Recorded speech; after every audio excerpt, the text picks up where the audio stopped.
தரிசனம் நேயர்களுக்கு வணக்கம். இப்போ நம்ம பிரம்ம முகூர்த்தத்தில் நிறைய பேர் பிரம்ம முகூர்த்தத்தில் விளக்கேத்துறத பற்றி நிறைய பேசியிருக்காங்க. நான் கொஞ்சம் முரண்பாடான விஷயங்களும் சொல்கிற மாதிரி தெரியும் உங்களுக்கு. ஆனால் இதுதான் கரெக்ட். பிரம்ம முகூர்த்தம்ங்கிறது அந்த நேரத்தில் தான் விடிவெள்ளி தோன்றிய நேரம் அப்படிங்கிறத எடுத்துக்கலாம். சுக்கிர பகவான் ஆழ்மு நேரம் அப்படிங்கிறதும் எடுத்துக்கலாம். இந்த பிரம்ம முகூர்த்தத்தில் நம்மளுடைய தேவாதி தேவர்கள் மட்டுமில்லாமல் நம்ம மூதாதையர்களும் நம்மளுடன் பயணிக்கிறாங்க அப்படிங்கிறது முக்கியமானது.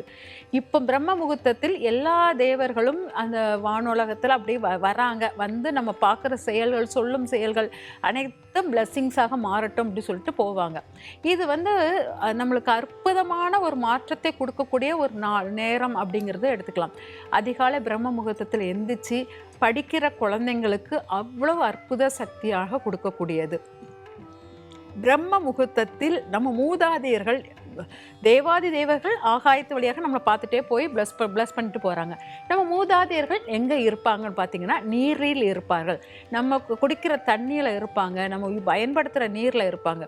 அதனால் பிரம்ம முகூர்த்தத்தில் அதிக நீரை வேஸ்ட் பண்ணக்கூடாது, விரயம் பண்ணக்கூடாது அப்படிமோ.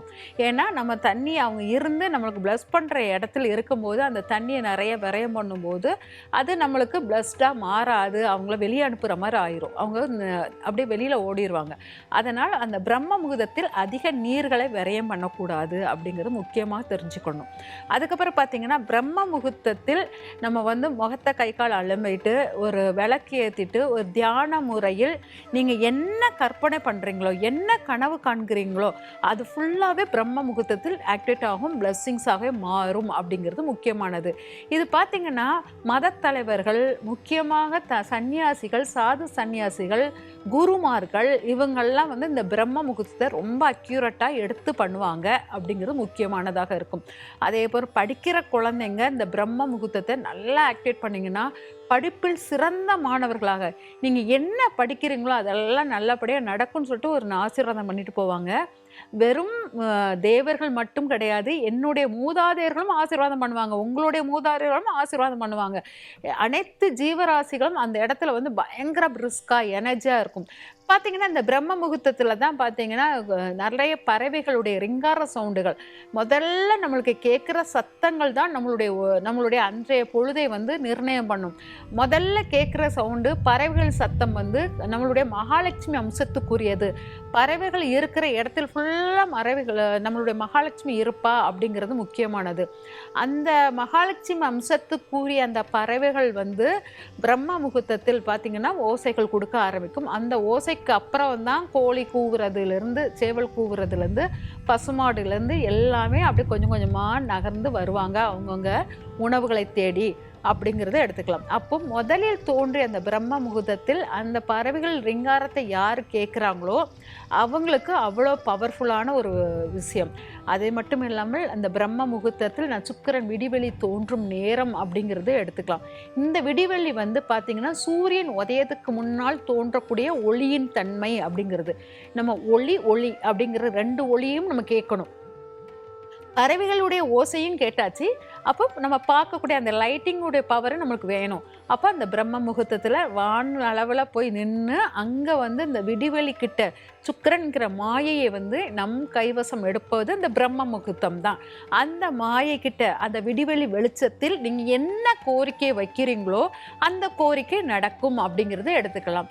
அதனால் நம்ம சில பேர் என்ன பண்ணுவாங்கன்னா சாமி ரூமில் விளக்கேற்றி வைப்பாங்க. அது குரு காரகத்துவம். பிரம்ம முகூர்த்தத்தில் நம்ம குரு காரகத்துவத்தை ஆக்டிவேட் பண்ணினால் உங்களுக்கு இறை சார்ந்த முக்தி அந்த மாதிரி தன்மையை நோக்கி பயணம் பண்ணுவீங்க. உலகியல் வாழ்க்கையை வாழணும், நான் உலகத்தில் உள்ள எல்லா ஆசபாசங்கள், வீடு மனைகள் எல்லாமே நான் அனுபவிக்கணும், எல்லா சந்தோஷமும் என் வாழ்க்கையில் சூழணும் அப்படி நினைக்கிறவங்க கண்டிப்பாக வானத்தை நோக்கி உட்கார்ந்து பிரம்ம முகூர்த்த நேரத்தில் உங்களுடைய தியானத்தை அந்த வானத்தை நோக்கி கேட்கும்போது அது நடக்கும். இது நிறைய பணக்காரங்க இந்த செயல்களை பண்ணுவாங்க. வீட்டில் விளக்கேற்றுறதை விட சுக்கிரனுடைய ஒளி வெள்ளத்தில் நீங்கள் வந்து உங்களுடைய தேவைகளை இந்த பிரம்ம முகூர்த்தத்தில் உலகியல் வாழ்க்கைக்கான ஆசைகளை அனைத்தும் கேட்டிங்கன்னா அனைத்தும் நடக்கும். அதுவும் வெள்ளிக்கிழமையில் பிரம்ம முகூர்த்தத்தில் இது சிறந்த பலனை கொடுக்கும் அப்படிங்கிறத எடுத்துக்கலாம். அதனால் இந்த பிரம்ம முகூர்த்தத்தை நீங்கள் மகான்கள் சாமியாருங்க இவங்க பண்ணுறது சாமி ரூமில் பண்ணுற விதமும், அதேமாதிரி படிக்கிற குழந்தைங்க விளக்கேற்றி சாமி கும்பிட்டுட்டு அது பண்ணுறதும் நல்ல பவர்ஃபுல் தான். அதே போல் இல்லற வாழ்க்கை உள்ளவங்க இந்த பிரம்ம முகூர்த்தத்தில் கணவன் மனைவியுடன் அந்யோன்யமாக பேசுதல் ரொம்ப சிறப்பாக இருக்கும். சுக்கிரனான வெளிச்சத்தில் இருப்பது சிறப்பாக இருக்கும். அதே போல் நல்ல பூக்கள், நறுமணமான பூக்களை தொடுத்து சாமிக்கு போடுவது ரொம்ப சிறந்த பலனை கொடுக்கும். இந்த பிரம்ம முகூர்த்தத்தில் இதெல்லாம் நீங்கள் செய்யும்போது உங்களுக்கு அற்புத சக்திகள் மாற்றங்கள் கிடைக்கும். எதை எந்த யார் செய்யணும் அப்படின்னு நிர்ணயம் இருக்குது. இந்த பிரம்ம முகூர்த்தத்தை எப்படி பயன்படுத்தணும் சிலருக்கு தெரியலை. ஏன்னா நம்ம குடும்ப வாழ்க்கையில் இருக்க பெண்கள் வந்து பிரம்ம முகூர்த்தத்தில் விளக்கேற்றுறேன்னா நீங்கள் முழுமையான சந்நியாச வாழ்க்கைக்குள் நிறைய ரெடி ஆகிக்கிட்டே போய்கிட்டே இருக்கீங்க. அதே இது நீங்கள் பிரம்ம முகூர்த்தத்தில் நீங்கள் சுக்கிரனுடைய அந்த வெளிச்சத்தை வாங்கி உங்களுடைய ஆசைகளை சொல்லும்போது அப்புறம் சொல்லிவிட்டு அங்கே உங்களுக்கு நல்ல பிளெஸ்ஸிங்ஸ் கிடைச்சப்போ உங்களுக்கு ஒரு ஃபீல், நல்ல ஃப்ரெஷ்ஷான ஒரு ஃபீல் கிடைக்கும். அது கிடைச்சதுக்கப்புறம் சாமி ரூமில் வந்து விளக்கேற்றி இதெல்லாம் எனக்கு நிறைவேறணும்னு சொல்லிட்டு ஒரு கும்பிட்டுட்டிங்கன்னா அது உங்களுக்கு பாசிட்டிவான ஒரு மாற்றத்தை கொடுக்கும் அப்படிங்கிறத எடுத்துக்கலாம். பிரம்ம முகூர்த்தத்தில் நீங்கள் குடிக்கும் நீர் வந்து நீங்கள் குடிக்கிற தண்ணி வந்து அருமருந்தாக இருக்கும் அப்படிங்கிறத எடுத்துக்கலாம். சுக்கிரன்கிறது மருத்துவ குணமுடையது. அதனால் மருத்துவத்தன்மை அந்த நீரில் மூதாதையர்கள் இருப்பதனால் உங்களுக்கு முழு பிளெஸ்ஸிங்ஸான உங்கள் உடல் ரீதியான கோளாறுகளை அனைத்தையும் நீக்கக்கூடிய அற்புத மருந்தாக இந்த பிரம்ம முகூர்த்தத்தில் உள்ள நீர் வந்து சிறப்பாக இருக்கும். அதனால் பிரம்ம முகூர்த்தத்தில் கடவுளை வேண்டிட்டு நல்ல வயிறு நிரம்ப நீர் குடித்து நீங்கள் இருக்கும் போதும் உங்களுடைய ஆரோக்கிய நல்ல மேன்மைப்படும் அப்படிங்கிறத எடுத்துக்கலாம். இந்த பிரம்ம முகூர்த்தத்தில் யார் என்ன செய்யணும் கரெக்டாக நீங்கள் வகுத்தீங்கன்னா இந்த பிரம்ம முகூர்த்தம் உங்களுக்கு நிறைய வரங்களை கொடுக்கக்கூடிய முகூர்த்தமாக மாறிவிடும். அதே போல் நிறைய தேவாதி தேவர்கள் உங்களுக்கு பிளஸ் பண்ணக்கூடிய அற்புத பிரம்ம முகூர்த்தமாக இருக்கும்ங்கிறத சொல்லிக்கொள்கிறேன். நன்றி, வணக்கம்.